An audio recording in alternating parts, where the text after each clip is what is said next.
Hello students, good morning. I hope all of you are fine. So students, from today we'll be starting semester 2.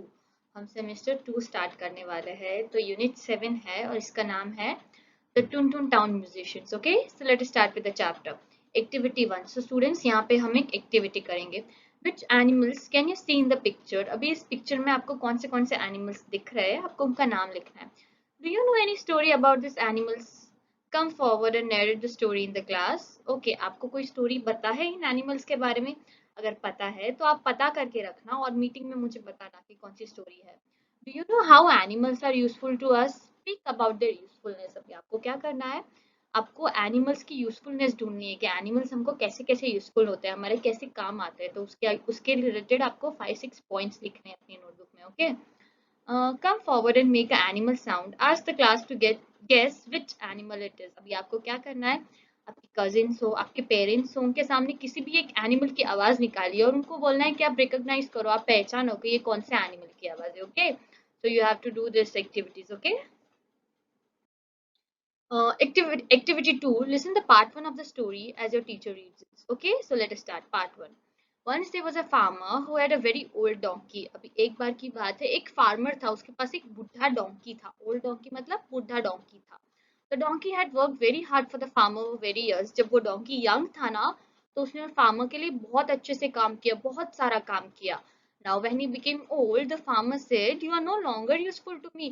पर जैसे ही वो बूढ़ा हो गया तो फार्मर ने बोला कि अब तुम मेरे कोई काम के नहीं हो, बिकॉज तुम कोई काम नहीं कर सकते, तुम बहुत सारा वजन एक साथ नहीं उठा सकते, तो तुम कोई काम के नहीं हो.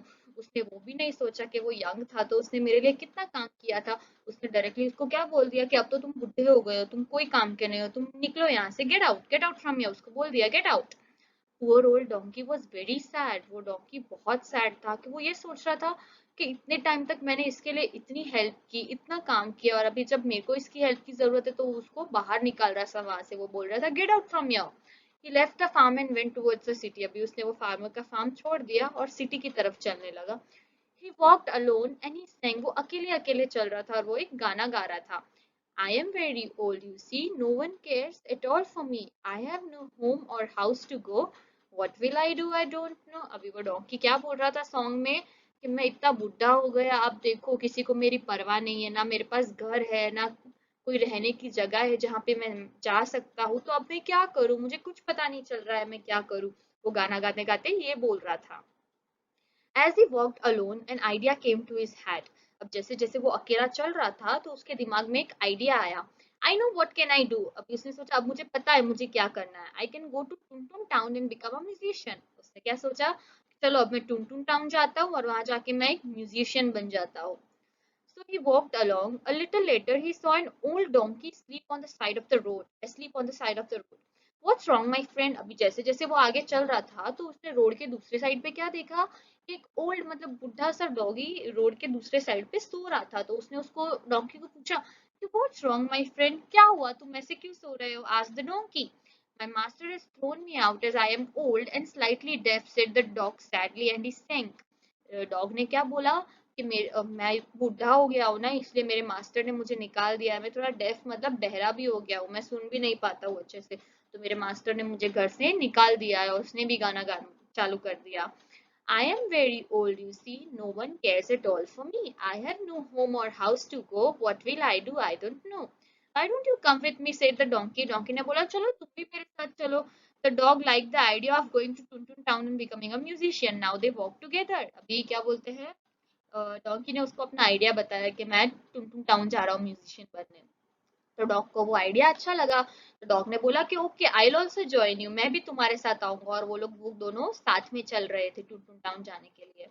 Activity 3. Do you know animals make sound? Work in pairs and draw a line to match each animal with sound it makes. Okay, आपको पता है कि एनिमल्स साउंड्स करते हैं. तो आपको क्या करना है स्टूडेंट्स, आपको यही पता करना है कि डिफरेंट डिफरेंट एनिमल्स की कौन से आवाज है. तो what will I do is, मैं आपको पूछूंगी कि इस एनिमल का क्या साउंड है, तो वो आपको प्रिपेयर करके रखना है. कॉमन एनिमल्स के जो जो भी साउंड है ना, जैसे लायन, टाइगर, ये तो शायद आपने बचपन से पढ़ा होगा कि एनिमल्स के कौन से आवाज होते हैं, वो कौन से साउंड्स करते हैं, तो आपको ये प्रिपेयर करके रखना है. Okay students. अभी देखो स्टूडेंट्स, यहाँ पे कुछ एनिमल्स दिए, डॉग है, स्नेक है, कैट है, हेन है, हॉर्स है, डोंकी है, और ये कुछ आवाजें दी है। तो आपको सही एनिमल से सही आवाज मैच करनी है कि कौन सा एनिमल कौन सी आवाज निकालना है, ये आपको आपकी टेक्स्ट बुक में मैच करनी है। ओके, नाउ एक्टिविटी 4 पार्ट 2, अब ये स्टोरी का पार्ट 2 है। On the way they saw an old tabby cat, अभी उनको रास्ते में एक कैट दिखी। She was thin and had stripes on her fur. Thin मतलब वो बहुत पतली थी और उसके फर पे स्ट्राइप्स मतलब ऐसे लाइंस थी। What are you doing here? और asked the donkey and the old dog. अभी वो donkey और old dog ने उस cat को पूछा कि तुम यहाँ पे क्या कर रही हो? I am too old to chase mice and my master has thrown me out of the house, said the tabby cat sadly. अभी वो कैट ने क्या बोला कि मैं इतनी बुढ़ी हो गई हूँ कि मैं घर अपने मास्टर के घर पे माइस या माउस को पकड़ नहीं पाती, तो मेरे मास्टर ने मुझे घर से निकाल दिया बिकॉज मैं कोई काम ही नहीं कर पा रही थी। कैट ने डोंकी और डॉग को ऐसा बताया और वो भी गाना गाने लग गई। I am very old you see, no one cares at all for me, I have no home or house to go, what will I do I don't know. वो भी ऐसा गाना गाने लग गई। तो कौन कौन तीन लोग हो गए? Donkey, dog and cat. Okay, why don't you come with us to Tuntun Town to become a musician, said the donkey. अभी वो डोंकी ने कैट को भी यही आइडिया दिया, क्यों ना तुम हमारे साथ चलो टुनटुन टाउन में म्यूजिशियन बनने। तो कैट को भी वो आइडिया अच्छा लगा और कैट ने डोंकी को थैंक यू बोला और उसने भी डोंकी और डॉग को ज्वाइन कर दिया। So they walked along together. A little later they saw an old rooster on the road. अभी वो तीनों साथ में चलने लग गए तो उनको रास्ते पे कौन मिला? एक बुढ़ा सा रूस्टर, रूस्टर मतलब मुर्गा। तो उनको रास्ते में एक मुर्गा मिला। What are you doing here alone, my friend? तो डोंकी ने उसको पूछा कि तुम भाई अकेले क्या कर रहे हो यहाँ पे? Why are you not at your farm? तुम अपने फार्म पे क्यों नहीं हो? तुम यहाँ पे क्या कर रहे हो? Asked the donkey. डोंकी ने ऐसा पूछा रूस्टर को। My master has thrown me out as I oversleep and cannot get up in the morning, said the rooster. तो रूस्टर ने बोला कि भाई मैं अब बूढ़ा हो गया हूँ तो मैं ज्यादा सोता हूँ और मैं सुबह उठ नहीं पाता हूँ, इसलिए मेरे मास्टर ने मुझे निकाल दिया। और वो भी गाना गाने लग गया। I am very old, you see. No one cares at all for me. I have no home or house to go. What will I do? I don't know. Come and sing with us. We are going to Tuntun Town to become musicians, said the donkey. अभी donkey ने उसको भी बोला कि तुम भी हमारे साथ ज्वाइन हो जाओ, तुम भी हमारे साथ गाना गाओ, हम लोग टुनटुन टाउन जा रहे हैं म्यूजिशियन बनने। I would love to set the rooster and so off they went together. Rooster ने बोला कि हाँ मुझे बहुत अच्छा लगेगा तुम्हारे साथ म्यूजिशियन बनना, आई वुड लव टू। और वो लोग निकल गए साथ में टुनटुन टाउन जाने के लिए। Soon it became dark. They entered a forest and suddenly saw a house. अभी रात हो गई थी, अंधेरा हो गया था और वो लोग एक फॉरेस्ट में गए और अचानक उनको क्या दिखा? वहां पे एक हाउस दिखा, घर दिखा। They went near and peeped inside. वो घर के बाजू में गए और पेड़ मतलब घर के अंदर झांक रहे थे कि घर में क्या है। They saw four robbers sitting by the fire and eating nice hot food. तो उन्होंने क्या देखा?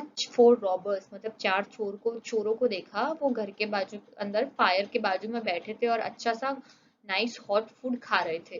Let's think of a plan, said the donkey. तो डोंकी ने बोला चलो हम एक प्लान सोचते हैं इनको भगाने का। So together they thought of a plan, और साथ में मिलकर उन्होंने एक प्लान बनाया। Then they got into position and the donkey counted 1 2 3। वो अपनी अपनी पोजीशन पे आ गए और डोंकी ने 1 2 3 काउंट किया। Now they all sang as loud as they could. The donkey brayed, the dog barked, the cat meowed, and the rooster crowed. सब animals ने अपनी अपनी आवाज में गाना गाया। Then they rushed into the house, इतनी जोर जोर से अपनी आवाज में गाना गाया और फिर वो घर के अंदर घुस गए। Crash boom, when robber saw the cat's eyes and yelled run, there are two balls of fire. अब एक चारों में से एक रॉबर ने क्या देखा? कैट की आईज देखी और सिर्फ उसको आईज ही दिख रही थी अंधेरे में रेड कलर की। तो वो डर गया कि यहाँ पे तो बॉल ऑफ फायर है, भागो यहाँ से, आग के गोले हैं यहाँ पे तो। The dog bit a robber and he yelled, "Run! There is someone with a knife." बोले यहाँ पे किसी के पास चाकू है, मुझे किसी ने काटा। The donkey kicked the robber and he yelled, "Run! There is a ghost who has thrown me over." उसने बोला कि यहाँ पे तो कोई भूत है जिसने मुझे लात मारी है। The rooster crowed, "Kukruk, kukruk doodle doo." And the fourth robber said, "Run! Someone is saying I will show you what I will do." और फोर्थ रॉबर को ऐसा लगा कि कोई ऐसा बोल रहा है कि निकलो यहाँ से, मैं मार दूंगा तुमको, मैं कुछ भी कर लूंगा तुम्हारे साथ। And so saying, all four robbers ran shouting off the house. अभी इतना सब ये सब हो गया ना तो वो चारों रॉबर्स बहुत डर गए कि इस घर में कुछ तो प्रॉब्लम है, तो वो चारों रॉबर्स वहां से भाग गए और डोंकी का प्लान काम कर गया। उन चारों ने मिलके वो चारों रॉबर्स को वहां से भगा दिया। I'll sleep by the fire, thought the cat. I'll sleep under the table, said the dog. I'll sleep in the barn, and said the donkey, and I'll sleep on the roof, said the rooster. भी उन चारों ने अपने अपने सोने की जगह ढूंढ ली. कोई बोले कि मैं टेबल पे सोऊंगा, कोई बोले मैं रूफ पे सोऊंगा. And so they remained in this house and often sent together. और वो उस घर में साथ में रहने लगे और रोज साथ में गाना गाते थे वहां पे बैठ के. They went later to Tuntun town and gave concerts. उसके बाद वो कहाँ गए? टुनटुन टाउन में जाते थे और वहां जाके कॉन्सर्ट्स देते थे, मतलब गाना सुनाते थे वहां पे लोगों को. ओके, तो इस स्टोरी में क्या किया, ये चारों एनिमल्स ने कैसे अपनी इंटेलिजेंस का यूज किया और उन चारों रॉबर्स को भगाया, और कैसे शांति से वो लोग साथ में एक घर पे रहने लगे और टुनटुन टाउन में जाके कॉन्सर्ट्स करने लगे. ओके स्टूडेंट्स, स्टूडेंट्स अभी आपको यहाँ पे क्या करना है, let us see. Now write a few sentences about your favourite animal. अभी आपको क्या करना है, आपका कोई भी फेवरेट एनिमल हो, डॉग, कैट, लायन, हॉर्स, चीता, तो उस फेवरेट एनिमल्स के लिए आपको कुछ लाइंस लिखनी है अपनी इंग्लिश वन की जो नोटबुक है ना. इस चैप्टर, ये जो चैप्टर आप एक्सरसाइज कंप्लीट करो, इसके बाद आपको आपका फेवरेट एनिमल का नाम लिखना है. जैसे my favourite animal dog, my favourite animal lion. तो उस एनिमल के बारे में आपको 4-5 लाइन्स लिखनी है. Okay students. Activity 9. Write a few sentences about your favorite elderly person and how they treat you. अभी ये एक्टिविटी है, ये आपको आपकी टेक्स्ट बुक में करनी है. आपको क्या करना है, आपके घर पे एल्डरली पर्सन, मतलब आपके दादा दादी, परदादा दादी, आपके कोई भी पड़े, आपके साथ कैसे रहते हैं, आपका फेवरेट कौन है उनमें से, आपको उसके बारे में कुछ लाइन लिखनी है. और वो आपको कैसे ट्रीट करते हैं, वो आपके साथ कैसे रहते हैं, वो आपको लिखना है. ओके, ये आपको आपकी टेक्स्ट बुक में करना है. Okay students. Activity 10. What do you call a group of different animals? For example, a group of lion is called a pride. अभी बहुत सारे एनिमल्स जब साथ में हो तब उनको क्या बोलते हैं, आपको वो फाइंड करना है. जैसे कि लायन का ग्रुप है, जैसे बहुत सारे लायन साथ में हो तो उनको हम बोलते हैं प्राइड ऑफ लायन. मतलब ये बहुत सारे ग्रुप ऑफ लायन को हम बोलते हैं pride of lion. Now find out appropriate words for group of various animals like bees, sheep, cows and keys. अभी इन एनिमल्स के भी आपको फाइंड करना है कि जब ये एनिमल्स ग्रुप में होते हैं तो इनको क्या बोलते हैं. तो आपको नेम फाइंड करने हैं and I will ask you in the meeting कि आपने क्या फाइंड किया है. Okay students, so I hope all of you enjoyed the chapter, and please do write the exercise of this chapter on in your notebook. Okay students, so bye everyone.